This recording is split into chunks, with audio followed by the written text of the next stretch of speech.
Good afternoon, everyone. And thank you so much for joining the National Women's Business Council's Webinar Wednesday.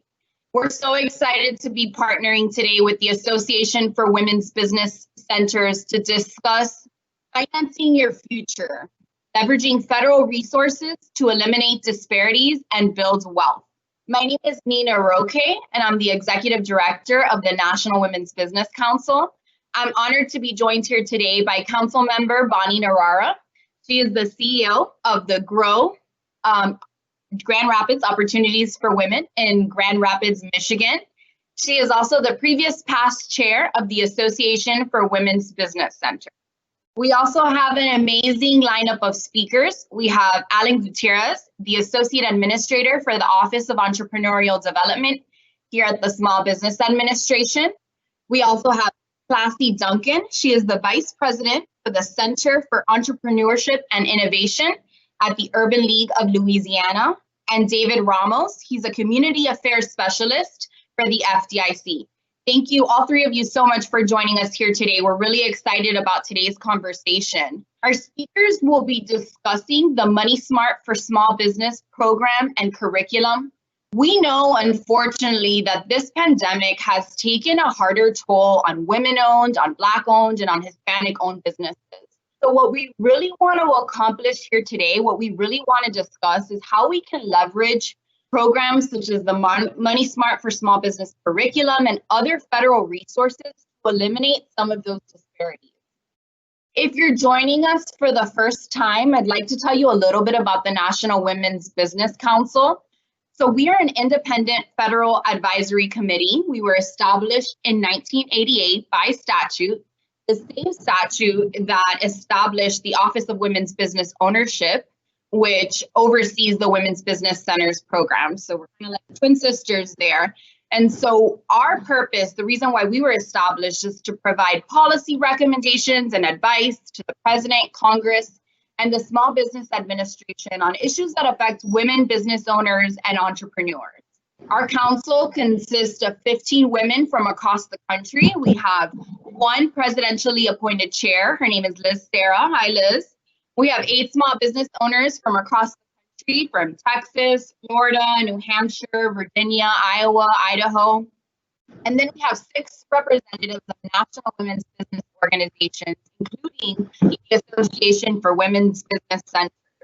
We also have the Meta Project, Women's Presidents Organization, the Women's Business Enterprise National Council, the Association for Women in Science, and the Center for Entrepreneurial Leadership at Babson College. We just had our public meeting last week where we discussed our 3 policy priorities. They include access to capital and opportunity, rural women's entrepreneurship, and women in STEM. We really hope that you all will keep in touch with us throughout the year as we develop these policy priorities and as we deliver recommendations to those 3 entities that I mentioned before. For today's meeting, you can definitely keep up with us on Twitter at NWBC using the hashtag Webinar Wednesday. So with that, I'm excited to introduce Alan Gutierrez, the Associate Administrator for Entrepreneurial Development at SBA. We really appreciate your time, Alan, and thank you so much for taking time out of your busy schedule to join us here today. Thank you. Great. Thank you, Nina. And really, thank you for the opportunity to be with all of you this afternoon. Certainly, you know, as you mentioned, Nina, all the great work that NWBC has done, continues to do, and will be doing on behalf of all women entrepreneurs. I really want to congratulate you and your entire team, and also the entire council for all their leadership and great work that they do in giving countless hours and dedication to continuing the ongoing importance of women entrepreneurs, not only in the private sector, but also on how it can come together as it relates with the federal agencies and so forth. So good afternoon, everyone. As Nina mentioned, my name is Alan Gutierrez. I have a privilege and honor to serve Administrator Jovita Carranza as our administrator here at SBA. I say SBA because now we are certainly a household name here across the country and all the work that we've been doing. But as Associate Administrator for the Office of Entrepreneur Development, we're here to empower women with financial and business know-how is a priority for the administrator and certainly for me as well, and definitely a priority for my entire team here in the Office of Entrepreneur Development. I will also mention that SBA is a member agency actually of the Financial Literacy and Education Commission, better known as FLEC. And together we work very closely with the Federal Deposit Insurance Corporation, FDIC. And as committed partners on the development, we are committed partners of the development of Money Smart for small business programs. I'm really pleased that AWBC and NWBC have come together to present this important webinar and lead the discussion on best practices and leveraging these great resources available for all of you.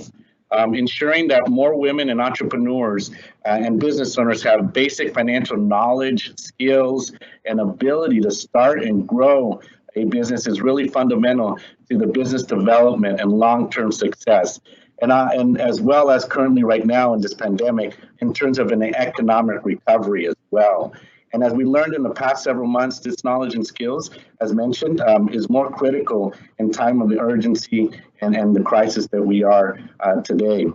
I will mention too that the FLEC was previously led under Treasury by our treasurer back then, previously Carranza, Treasurer Carranza, and as mentioned, we certainly are honored to have her as our administrator. So this is certainly near and dear and an important area for her as under her leadership here at SBA. Before I introduce the moderator, I'd like to take a couple of minutes to share a couple of things, announcements that we're doing here at SBA, specifically more obviously on the recovery, the economic recovery, and how we're helping small businesses across the country overall. I will say that as mentioned, SBA is really a household name now in that aspect. And one thing I thought I'd talk about two areas that are very well known, three letters that we would back probably 6 months ago say, what does that mean? But PPP, as we know it, it's the Paycheck Protection Program. And I wanted to give you a really little brief update to all of you in that aspect. I have a news flash. The news flash is that there's still money available. As of last couple of days, we have over $120 billion, not million, $billion still available. So if you have not had the opportunity or you've been thinking twice about it as a business owner, wanted to let you know that it is certainly still available. As you all know that, and if you didn't, I always say there's two lanes. This particular Paycheck Protection Program, we work very closely with the lending institution. We're happy to say that we have over 5,000 lending institutions that are providing that resource to all of you in that aspect. SBA, we recognize that also that the community development financial institutions, minority depository institutions, certified development companies called CDCs, and the farm credit lenders, among many others, Paycheck PPP lenders, are leading the way to serve individual entrepreneurs and small businesses, and also very important in the underserved communities. In the final weeks of this program, which is soon to expire this end of this month, June 30th, we continue to work with all the PPP lenders to assist their efforts in prioritizing access of this forgivable loan program. This renewed focus is in addition to the dedicated $10 billion of round 2 funding that was lent exclusively to CDFIs. So SBA wants to ensure that entities in the underserved and rural markets, including veterans and members of the military community, small business concerned, owned and controlled by socially and economically disadvantaged individuals, women and businesses in operation that are less than 2 years benefit from the PPP program. So if you know of any of individuals or any of your colleagues as well, and that they're not aware of the PPP, please let them know that it's still available, and we highly encourage it. And we're seeing great numbers overall. So far, we have already assisted over 4.5 million small businesses of over $512 billion nationwide. So wanted to definitely let you know that that is certainly still available. And lastly, really short, we're happy to announce that The other second lane, which is the economic injury disaster loan, better known as EIDL loan, is also, we have reopened it 2 days ago. So we're excited about that. That is available too. It has also an opportunity for a loan application of an advance of $10,000 up to $10,000 that is forgiven, and also the loan process as well. So 2 different lanes for that. And that is available through our website at sba.gov. So I wanted to give you both of you that, all of you, those 2 different lanes available for all small businesses, for women entrepreneurs, for all communities, and specifically we are, continuing to exercise and looking at underserved communities, because as I mentioned before, we have put a big emphasis on helping in the underserved communities, and certainly numbers have been really great numbers to look at. Over $15 billion have been allocated already in loans in the underserved communities, with a total of around 200,000 in the loan count. So I want to thank you all for participating today in this particular very important webinar today. And I wanted to introduce the moderator for today's webinar, a good friend and a good partner. She's been very hand in hand with me these last several past months as we continue to expand in the area of my office of the Women Business Centers. I'm happy to announce that we've extended and opened already 7 new Women Business Centers as of April 1st. And so we still continue to work business as usual and continue to help small businesses in their economic recovery mode. So I look forward to continuing working with Bonnie and other leaders as well to continue to expand that network to provide more access, more training to all women entrepreneurs across the country. So Bonnie truly understands the needs and challenges of female founders and is in the forefront of helping women in her own community and across the country to gain access and tools and capital that they need to make their business vision a reality. And that's always great to see someone's vision and seeing it really come together in fruition. So Bonnie, I want to thank you for joining today and helping leading this discussion. I want to take it away and back now to Bonnie. Thank you very much for the opportunity. Thank you, Alan, and welcome everyone. I'm very excited to be your moderator today and want to encourage you to be interactive in this event. Ask questions, post them on the chat, and we'll get to them. If we don't, hopefully we'll get back to you with the answers to your questions. As Nina talked about a bit earlier, I have a passion for women and women-owned businesses. I am the CEO of Grand Rapids Opportunities for Women, which is a women's business center in Grand Rapids, Michigan. I've been the CEO there for the past 10 years. Through the WBC, I got involved in the AWBC, the Association of Women's Business Centers, in 2014. And I currently serve as past chair of that organization. Also through the Association of Women's Business Centers, I was nominated to the Council for the National Women's Business, I nominated the National Women's Business Council, and I've been on that council for about 1.5 years. So as I said, I have a very strong passion for women and supporting women in business. And I'm delighted to join the conversation today on the importance of teaching more female founders the language of capital. As the CEO of a women's business center that is also a CDFI and does lending, we know how important that is. And so our hope is that with this webinar, we'll be able to prepare women better to manage both their personal and their business financials. I'd also like to share a bit about the Association of Women's Business Centers, and I'm going to throw acronyms at you, and the acronym for that is AWBC. There are 117 WBCs throughout our country, and AWBC represents those WBCs. Since February, many of our WBCs have been on the front line serving our small businesses. We've seen a tremendous surge in demands for our services, up to 10 times the amount of clients that we typically serve. I know in our center alone, within a matter of 2 weeks, we doubled the amount of loans that we had closed the prior year. So that just shows you how important the access to capital is to our small businesses.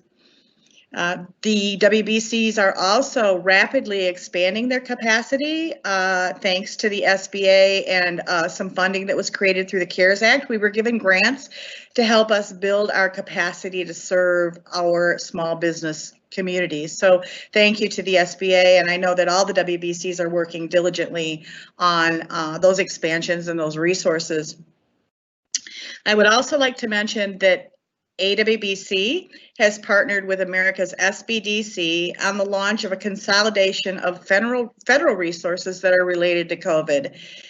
You will see on your screen a website, and that website you will find small businesses and you will find assistance, local assistance to providers to get one-on-one business counseling, training, help with access to capital, networking opportunities, and mentoring opportunities. So if you are a small business or you know someone who is a small business owner, or you have any links to those two arenas, please share this website information with them.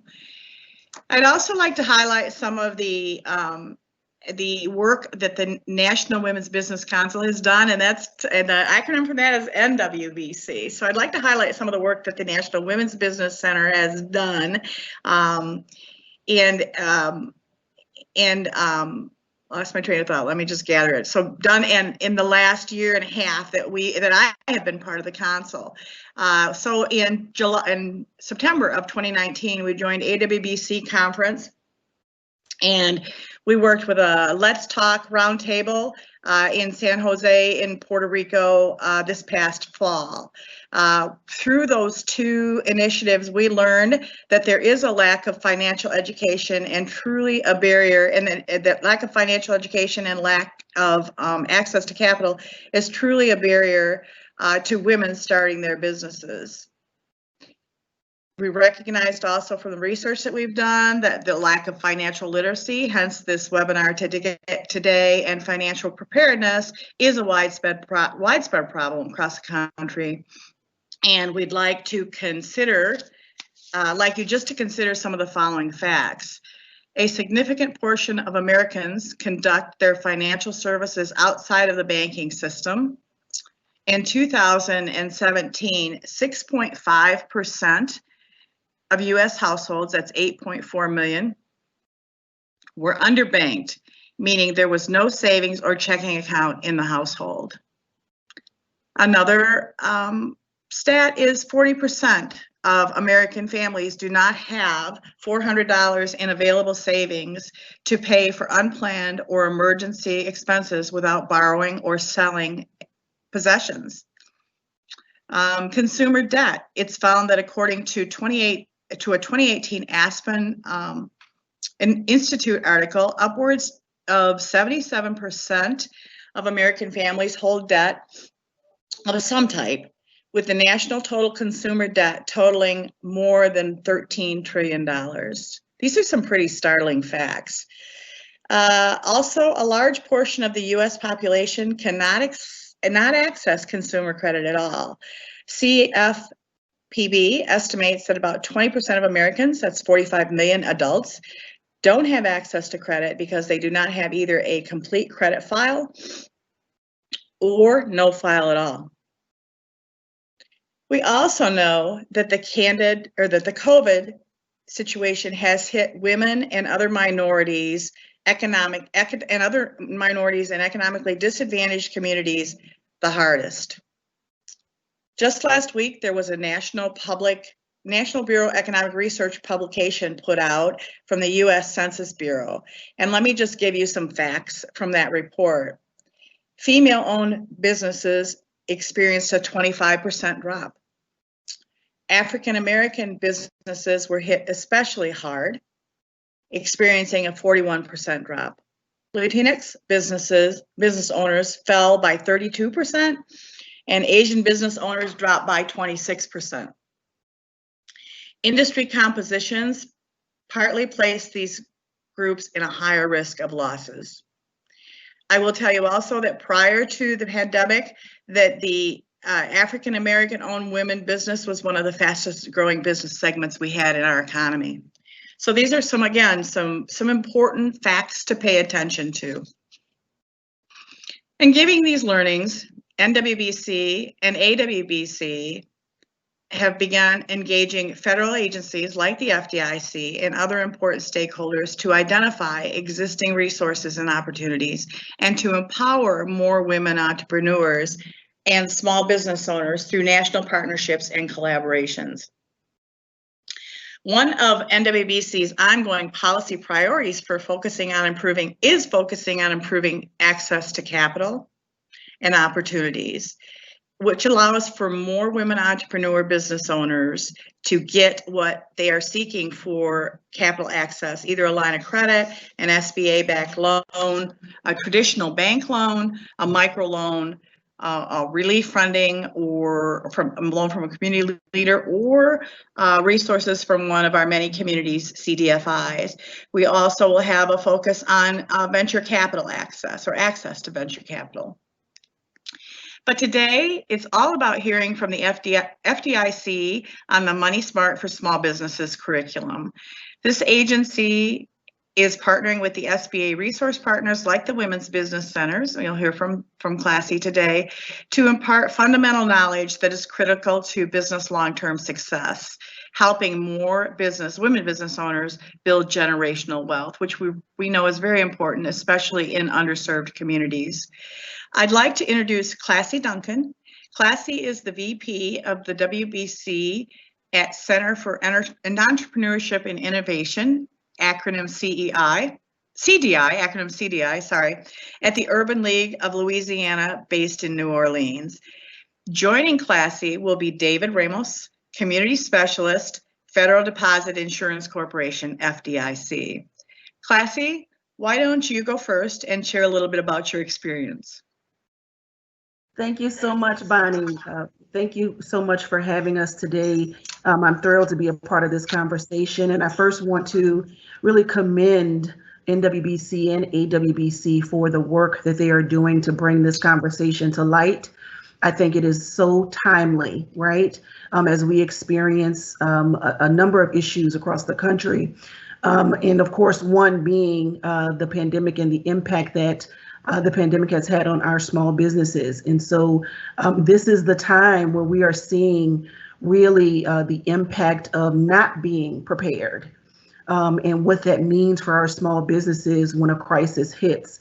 And so that's why this conversation is timely, and I am really excited about the opportunity to really put some action around what we can do to really close the gap and the disparities around women and minority-owned businesses when it comes to credit preparedness, credit readiness, and financial health.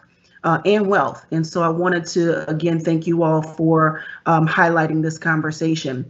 Again, my name is Classy Duncan, and I serve as the Vice President for the Center for Entrepreneurship and Innovation for the Urban League of Louisiana.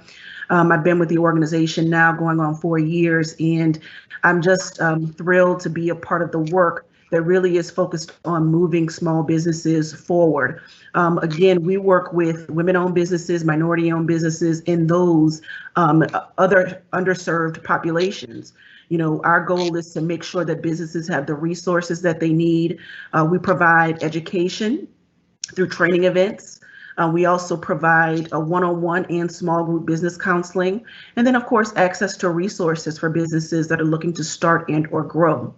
And this is so important during this time, again, because just as Bonnie mentioned, we are seeing so many businesses not only looking for emergency funding opportunities, but they're also looking for how they're going to strategize and pivot their business during this pandemic, but also after. And so it's a good time for businesses, for our women-owned businesses across the country, to really tap into our resources, the SBA resources, the women's business centers across the country.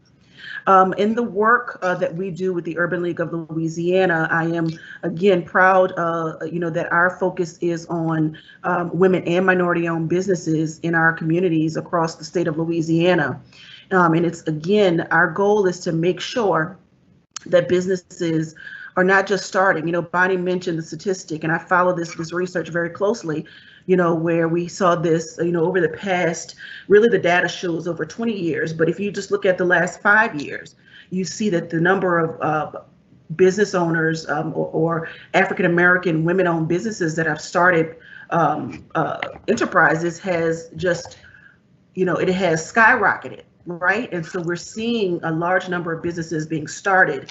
What my goal is to make sure that across the board, our businesses in underserved communities are not just starting businesses, but they're also starting businesses the right way, and they're starting them with scalability in mind. And so we have a number of programs through the Urban League of Louisiana Center for Entrepreneurship and Innovation that really focuses on that. How do I look at the market, understand what opportunities are available to me, explore the resources that are needed, but also make sure that I am developing a scalable, sustainable, and profitable business model.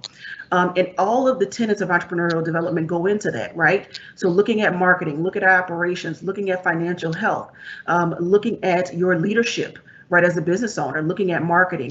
That is what we bring to the table in terms of helping our businesses. Another great point that Bonnie made is just this increase in the number of businesses that have reached out. We know, right, that there are a number of businesses, women-owned businesses across the country.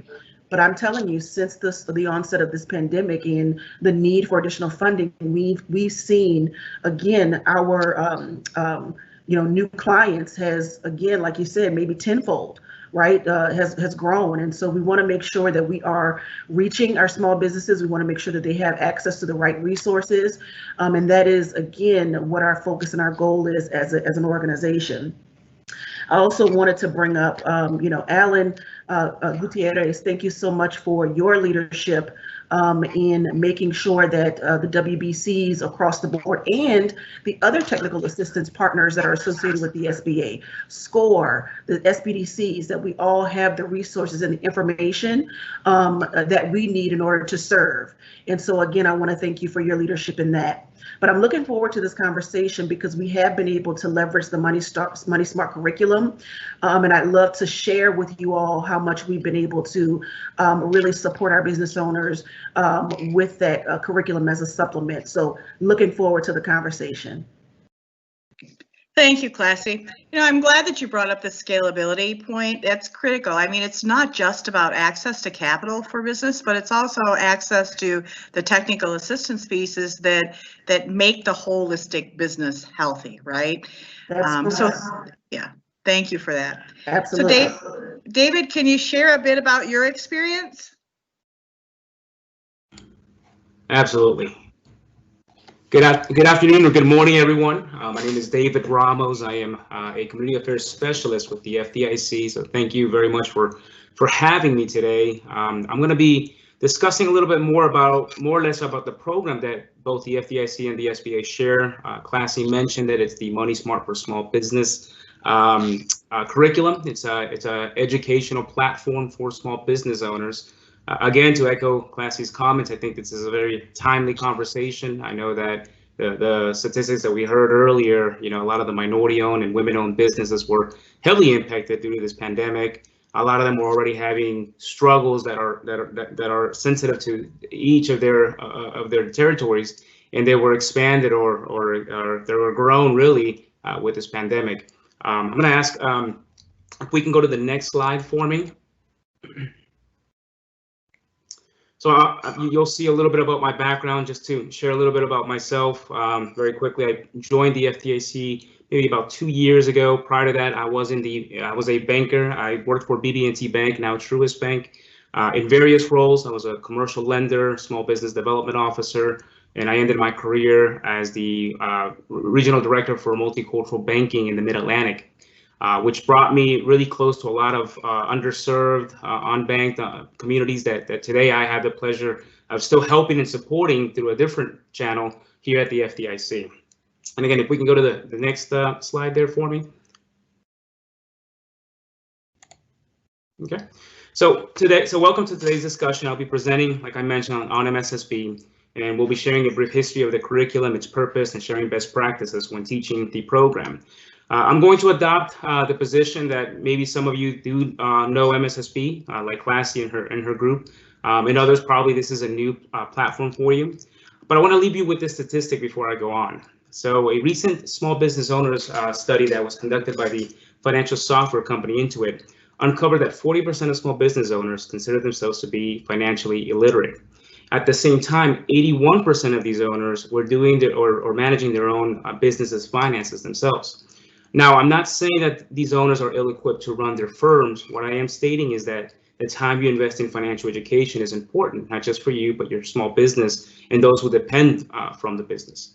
I want to thank, like previously done, NWBC and AWBC, because platforms such as the one that they're hosting today are making a significant impact on entrepreneurship and helping it become sustainable. If we can go to the second slide here. So like I mentioned, FDIC is who I work for. As it relates to small business, you'll see that we have our mission statement there. But I want to talk to you a little bit about where the FDIC stands as far as small business. So we seek to ensure depository institutions and their partners to prudently serve the financial needs of emerging entrepreneurs in small business. Business ownership is the primary vehicle of wealth building, and the promotion of small business growth is deeply embedded in public policy. The community bank business model often places an emphasis on local knowledge and expert analysis of small business creditworthiness. Small businesses that operate outside of the financial mainstream lack access to capital and a range of services available through the insured financial institutions. The smallest of businesses, and I'm referring to maybe companies that are under $1 million in revenues, have the greatest need for affordable capital. The smaller size loans are often the most difficult to obtain, and these are loans typically under 250, maybe 100,000 to include microloans. Women and minorities are overrepresented in the population to start new businesses, and they're among the smallest firms that we have come across. As a primary federal supervisor for most of the nation's community banks, the FDIC has a unique understanding of these institutions. It has engaged in a robust effort to deepen awareness of the important role these institutions play in small business lending. A key economic inclusion opportunity to build on this experience and work to strengthen ties between community banks, federal, state, and local small business resources to serve their shared objectives of meeting the needs of the small business sector. So one of the most successful ways we have executed on this mission is through the Money Smart for Small Business educational platform. If we can move on to the next screen. Like I mentioned, some of you may have experience, so I'll speak to the benefit for those that maybe haven't gone through a training or haven't heard of the program. MSSP is an interactive instructor-led curriculum which consists of 13 training modules in English and in Spanish. You'll see the topics that are covered there on your screen. The financial education capacity trainings are designed to be delivered by the members of our National Money Smart Alliance. So this is where the FDIC and the SBA come into play with one another. We train the Alliance members, who are made up of staff of financial institutions, small business development centers, women's business centers, city, county, economic development offices staff, and others to deliver the educational curriculum. This design allows for MSSP instructors to have experience in the delivery of training, experience in technical assistance, or experience in coaching to small businesses. So these are the folks that are already serving this population, and we're equipping them with our tools. The next slide here is a little history as to how MSSP was developed. So it was developed jointly, like I mentioned, by the FDIC and the SBA. I think Alan also made a reference to this, and it was released in 2012. Originally, it had 10 modules with a shared goals of strengthening bank community partnerships, increasing connections between small business and financial institutions, and thirdly, supporting entrepreneurs looking for unbiased, high-quality educational resources. So MSSP quickly took on the role as a primary tool to foster bank community partnerships for many financial institutions across the nation. And in 2015, the FDIC launched 3 additional modules that brings our module count to 13. And in 2016, all of these modules were translated into Spanish. And most recently, in 2019, the FDIC and the SBA, we relaunched 2 modules, banking services and strong business credit. These modules were updated to fit today's environment or business environment, and they happen to be our most popular and widely used modules, and that's the reason why we decided to re-enhance them. The next slide here kind of gives you a picture as to what the Money Smart curriculum components are. Each module comes with a scripted instructor guide. It comes with a participant guide and a PowerPoint deck. So it makes it easy for anyone who wants to teach the course or receive the course, really, because we provide all the important tools for it. The instructor guide aids the instructor, obviously, with the training. Each module has its own instructor guide. It's perfectly aligned with the participant guide and provides detailed guidance on setting up and facilitating activities, as well as the scripted speaking notes. So that way, if you're not the expert, you can become the expert by just following our simple prescription. On the next slide, again, I was asked to share best practices when teaching MSSP to organizations who may be considering adopting the curriculum. And I have written down 5 points really that have benefited me when I was a banker, and also today when I work with the banks who are instituting this curriculum throughout the country. And the first one that I can think of is just know your audience. So knowing your audience is particularly important because it will determine the content of your training. It's, the information that we share with a startup business will be different than that we're sharing with a seasoned entrepreneur. They're obviously in different stages of their life cycle for their business, different challenges, different set of experiences that they both have. So therefore, the information that you're going to be targeting to the groups is naturally going to be different. The second bullet point that you'll see there is polling the intended audience. So simply when we know who's going to be attending, simply send out a quick survey prior to the class and ask what do the participants want to understand. I've given you examples there in parentheses as to the different topics that the curriculum covers. The responses to your inquiry will help craft a tailored approach to the specific topics the audience wants to learn about. So the approach will provide an efficient use of time for everyone. You as the instructor, if you're going to be teaching the course, and you as a recipient of the course who is going to be sitting into this session. Our next slide is actually a chunky one, and I'll talk to about this one. So always seek to educate, and you're probably thinking, well, this one's an obvious one. But as you mine your audience, when I said you poll them, when you're mining for discussion topics, you'll understand that there are many misconceptions when it relates to credit needs for small businesses. So seek to clarify these misconceptions. That's when I talk about seek to educate. I'll give you an example. A common misunderstanding is that many entrepreneurs make the assumption that personal and business credit are separate of one another. However, an owner's credit will directly influence the ability of the firm to secure a loan. You'll be surprised as to how common this discussion comes up.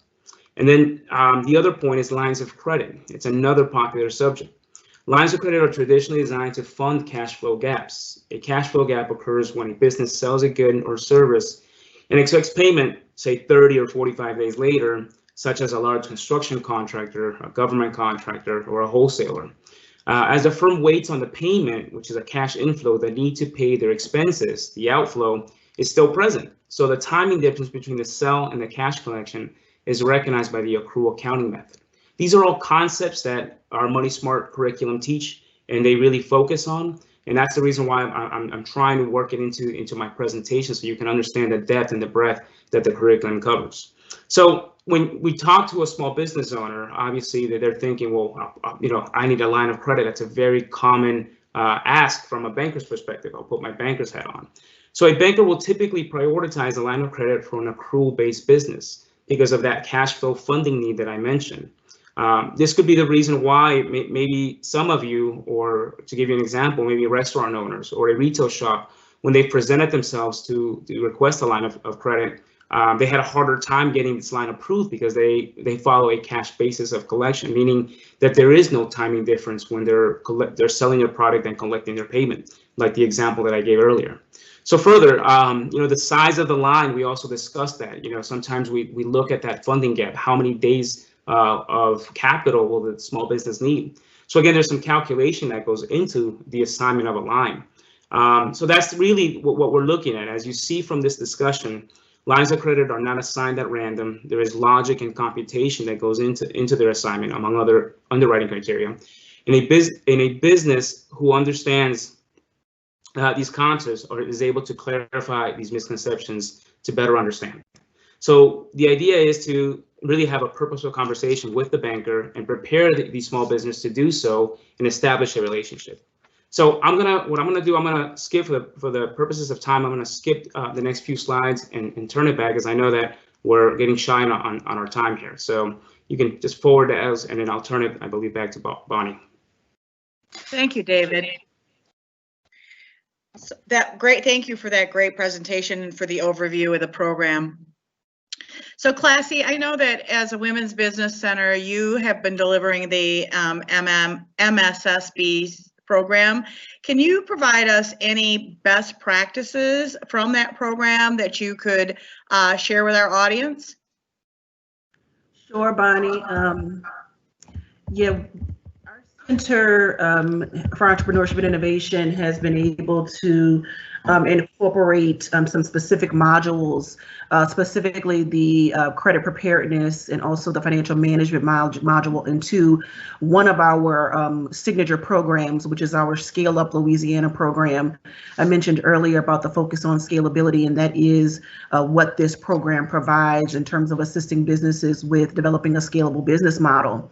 But of course, what goes along with that is making sure they understand the personal and the business financials, and understanding how they can best manage both to meet the needs of the business. And so we don't address those in isolation.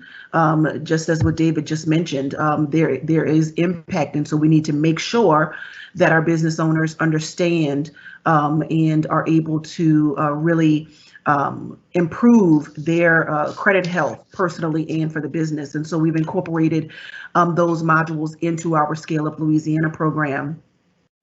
We also found that the program is designed in a way that it is very flexible. So you can pull out particular modules and incorporate them into a series or programming that you already have. And also one of the other things that I would say is the best practice is what we do is try to utilize the modules fully. And so by that, I mean making sure that you're utilizing the pre and post tests, that you're utilizing the instructor guides and the participant guides. It's a well thought out and well executed curriculum. And so to really get the full benefit of it, I do share with you all as a best practice to fully utilize the curriculum in the way that it is intended to be delivered. Thank you. In addition to that, we were also able to use some of the pieces of the financial management, record keeping, the strong business credit modules, of course. Also, I think that, what's equally important is understanding that the program as an open source curriculum, you can really leverage, let's say, your program sponsors and other stakeholders to come in and engage with your small businesses by really, they can utilize this curriculum as well. So for any bankers or other lending institutions, they can also come in and utilize the Money Smart curriculum, again, to be able to engage with your client base. And so those are some of the best practices that I would say, again, take advantage of the participant and the instructor guides. Also another thing is the train the trainer. So there is a full module for a train the trainer. So if you have a set of facilitators that you want to use for the curriculum, you should host one of these sessions. It's already mapped out. The presentation is ready to go. All of the training materials are ready to go. So I would say utilize those things as well, the train the trainer session as well. Within the curriculum, as I stated earlier, using it as it is designed, it is actually set up for deliberate engagement. And so that's an important thing at this time because, of course, many of our centers, if not all of our centers, are still continuing to host trainings online. And so it's while it can be done in class, it is great for online learning as well. So utilizing the activities and the discussion points as a part of the curriculum, again, already embedded into the curriculum, I think is a good best practice to use. And then the other thing is there's some pre-assessment and a pre-test and a post-test.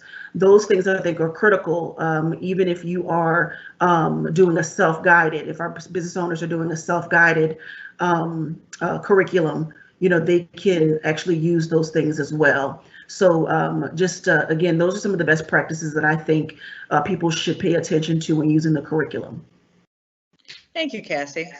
So So David, one of the stats that we talked about earlier was 40% of American families do not have $400 in available savings to pay for any unplanned emergency expenses without borrowing the money or having to sell a possession.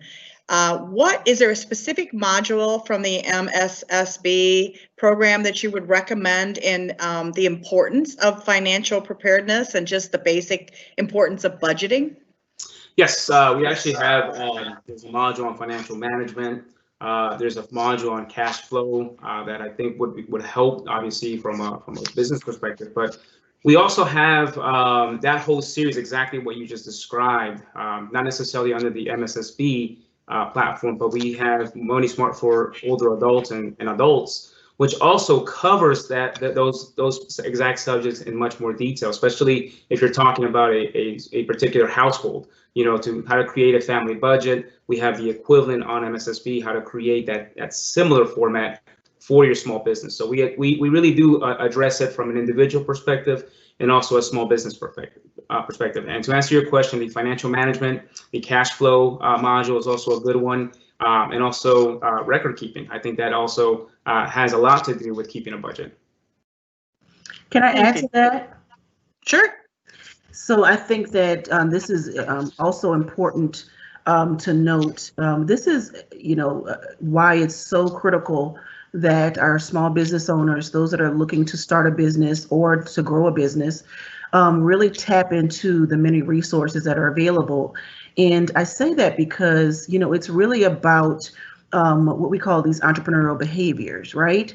And so if you are not good at managing money in the household, you won't be good at managing money in the business, right?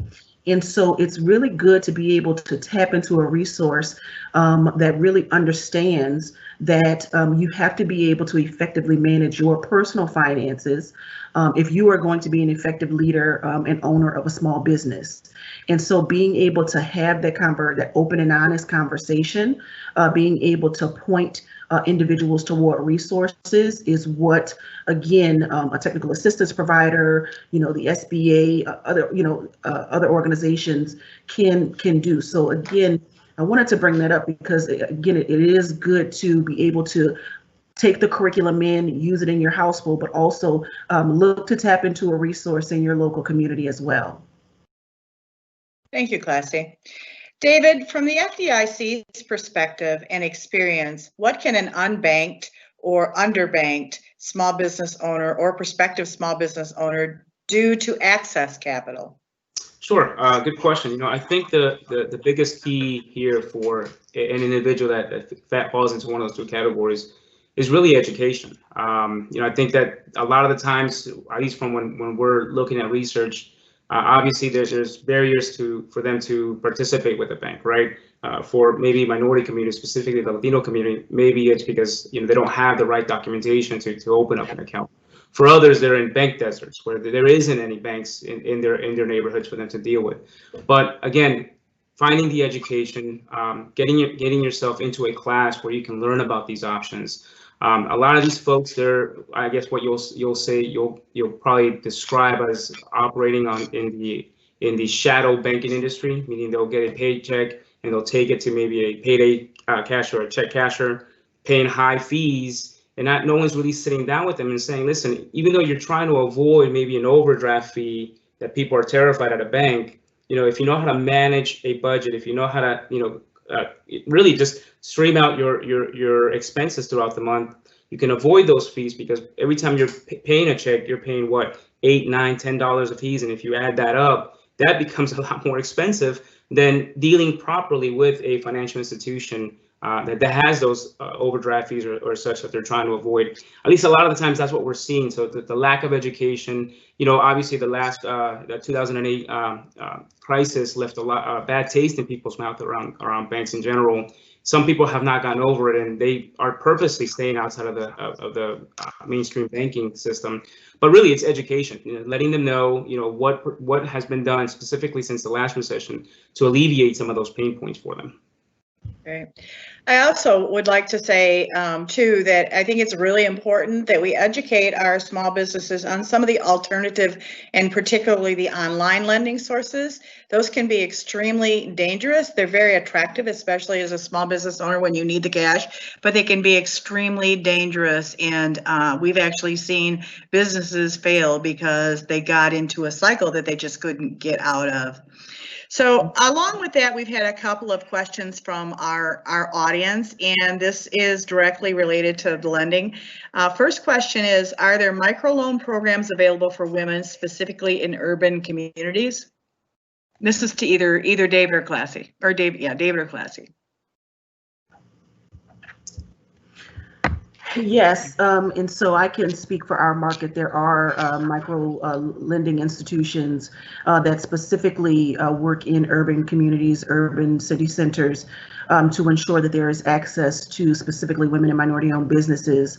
And so I encourage, and I'm not sure what part of the country that individual was calling in from, but I will say one of the things that you want to do is to tap into your entrepreneurial ecosystem in your community, and not just one of the organizations, but as many as you can, because you want to be able to leverage the resources and the expertise and the knowledge across your ecosystem. So if you are looking for a micro lender in your community, touch base with the Urban League in your community, touch base with the SBDC in your community, touch base with the Women's Business Center in your community, the economic development organizations, the chambers of commerce.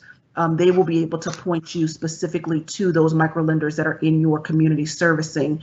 Typically, they are regional or national micro lenders.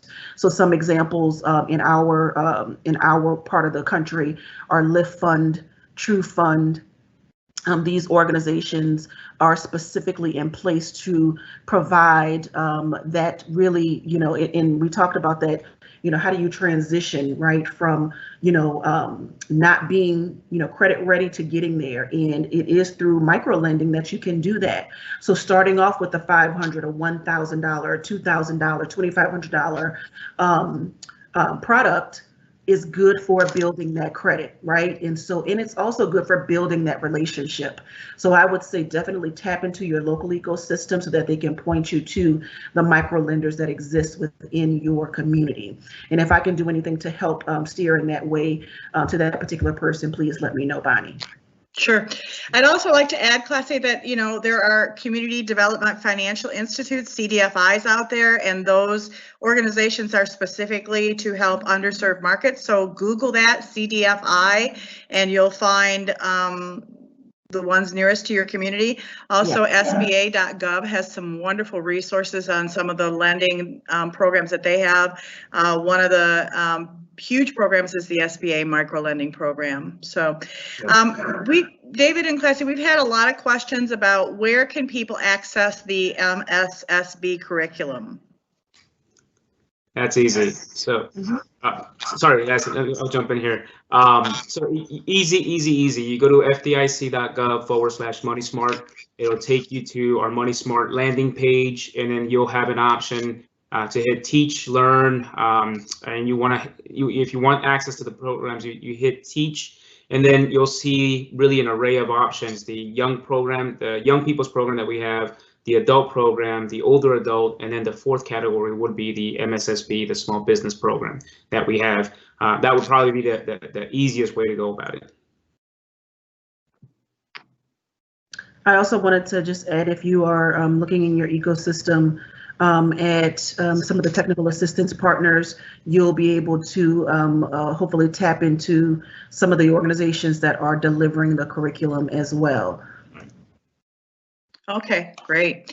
It looks like we're about out of time. I'm at 12:57, so we have a couple minutes left. And I'll do just one more real quick question. And as I ask this, bear in mind when you guys answer it, just a real quick brief. It is a big question, and it came from our audience. Are there any options for loans or grants, particularly grants? People are always looking for grants for startup companies. I'm a Black woman-owned business and need access to capital. I'll take that. So, to be honest with you, it really is going to, in terms of startup, there are not many lending institutions that have it in their portfolio to fund startups, just because of the risk associated with those, with a startup business, depending on the industry as well. So you may see some tech startups, right, to get some additional, access to capital. But what I would say is that you need to be creative and look at alternative funding sources when you're looking to start a business. And so one of the things that we always talk to folks about is, the use of bootstrapping, right? How do you leverage your resources, your family resources, your income resources to really jumpstart that business? And sometimes it really takes time. I know that we live in a space of immediate gratification and we want to start our business yesterday, but we may need to take some time to save up our seed money, right? So again, I encourage you guys to, again, sit down with someone, and I can't say this enough, right? Sit down with a technical assistance provider that is experienced in small business development so that they can help you to access any resources that may become available in terms of grants and small loans, but also to help you in planning out your budget and understanding how much you are going to need to actually start up. And so that's what I would encourage you to do. Again, tap into a resource. Thank you. Yes, thank you. Go ahead, Nina. Thank you so much. We really appreciate it, Classy, David, and Bonnie, for all of that information. It seemed like the hour just flew by and we can continue the conversation for another hour. It was really great. We have our contact information up on the slide. Please do follow up with us throughout the year and after this webinar. We received so many questions today, and we look forward to answering those questions in a follow-up email. If you visit our website, www.nwbc.gov, we will post the answer to a lot of your questions on there as well. So definitely keep in touch with us there. Very special thank you to Alan as well for his opening remarks. We really appreciate that. Our next webinar will be July 22nd, where we will be talking about opportunities for women entrepreneurs within the coronavirus pandemic. So definitely tune in for that. And then our public meeting will be on September 22nd. So we look forward to keeping in touch. And thank you again so much for joining us today. Have a great day. Thank you all. Thank you. Thank you.